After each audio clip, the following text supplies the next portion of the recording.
राष्ट्र समागम के ये पहले रोज़ आप सभी यहाँ उपस्थित और ये संदेश हर एक इंसान तक पहुँचाने का भाव, जो ये समागम करने का उद्देश्य कि ये इंसान ने जन्म तो एक इंसान के शरीर में लिया है, पर ये इंसानियत कहीं ना कहीं मानव भूल चुका है। और ये प्रमाण सिर्फ एक शरीर का इंसान का होना ही एक इंसान को इंसान नहीं बनाता। ये एक मानवीय गुण ही है जो मानवता झलकाता है। और आज जो जिक्र बार बार विस्तार का हो रहा है, तो वो अगर इस नज़रिए से देखें कि ये सांसारिक उपलब्धियों का अगर विस्तार है, तो कहाँ पहले मनुष्य पैदल चलते थे, फिर साइकिलें इत्यादि, धीरे धीरे अब इतनी गाड़ियाँ, इतनी लग्जरी मिल रही है और ये कितना आराम भी हो गया है। इससे सुविधा गैजेट्स की देखें, 1 मिनट में, आधे कुछ सेकंड्स में हम अपना कोई बात अगर किसी तक ज़रूरी रखनी है, पहले अगर पंछी जाते थे लेके, फिर तार पहुँचते थे, पर अब तो वो हम मैसेज करके ही फ़ोन पे बहुत जल्दी अपनी बात दूसरे तक बता देते हैं। तो इस तरह से टेक्नोलॉजी में भी विस्तार हो रहा है। और इंसान की अब जब बात आती है, तो क्या हर जहाँ पे भी विस्तार हुआ, क्या वो इंसान की खुशी का कारण बन रहा है, सुकून का कारण बन रहा है, आनंद का कारण बन रहा है? तो जिन्होंने ये सद्बुद्धि से ये जो भी प्रकार ये इवॉल्व किए टेक्नोलॉजी, उसको अपनाया, ठीक तरह इस्तेमाल किया, वो तो वाकई ही खुश रहे। और जिन्होंने एक आजकल हम जैसे देखते भी हैं कि वो गैजेट्स की एडिक्शन तक हो रही है नौजवानों को, बच्चों को, तो कैसे जिन्होंने अपनी सद्बुद्धि नहीं लगाई, जिन्होंने सदुपयोग नहीं किया, उनका तो फिर नुकसान ही हुआ है।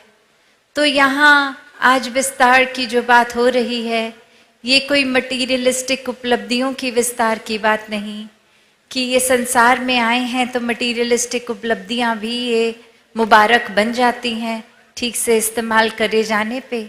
पर क्या चीज़ है जो इंसान को हमेशा चेतन रखती है कि हर समय एक सद्बुद्धि अपनाई जाए, एक मानवीय गुणों को दर्शाया जाए? तो सिर्फ और सिर्फ ये परमात्मा का सहारा ही है। हर समय 24 घंटे इस परमात्मा को आधार जिन्होंने बना लिया, ब्रह्म ज्ञान से अपने जीवन को संवार कर, इस परमात्मा को देखकर हर पल भक्ति की है, वो फिर अपने दुनियावी कामकाज में भी जब युक्त होते हैं तो प्राथमिकता फिर भी इस परमात्मा को ही देते हैं।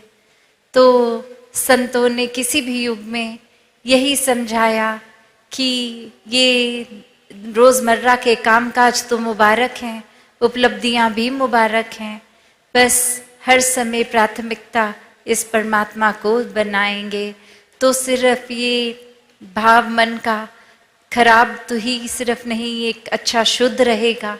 वहीं ये सेवा का भाव, समर्पण का भाव, कि फिर अपने बेगाने के फर्क मिट जाते हैं और पूरा संसार ही अपना लगता है। फिर ये मानवता की सेवा करने के लिए ये दिल इच्छुक रहता है। एक भाव मन का यही बन जाता है कि कैसे हर एक तक पहुंचा जाए, हर एक को आराम दिया जाए। और संत फिर एक कदम और, ये स्पिरिचुअली भी सिर्फ एक सोशल लेवल पे नहीं, पर ये आत्मा की पीड़ा अगर हो रही है, आत्मा को पीड़ा है, तो वो इस सच्चाई, इस परमात्मा से जोड़ के वो पीड़ा भी हटाते हैं। तो ऐसा ही एक ये नज़ारा आज समागम पे भी, ये जो भी शब्द अब से हम सुनते भी आ रहे हैं, आगे भी सुनेंगे, वो इंसान को चेतन करने के लिए ही है कि अब इस जीवन को जहाँ जीना है तो वो किस प्रकार जीना है, कैसे अपने सिर्फ भावों को ही शुद्ध नहीं, एक मन में परमात्मा को बसा के हर कार्य को करते जाना है। और इसी तरह फिर ये भाव परमात्मा से एकमिक होने का, भक्ति का एक बना रहेगा। सत्संगत जी, धन्यवाद जी।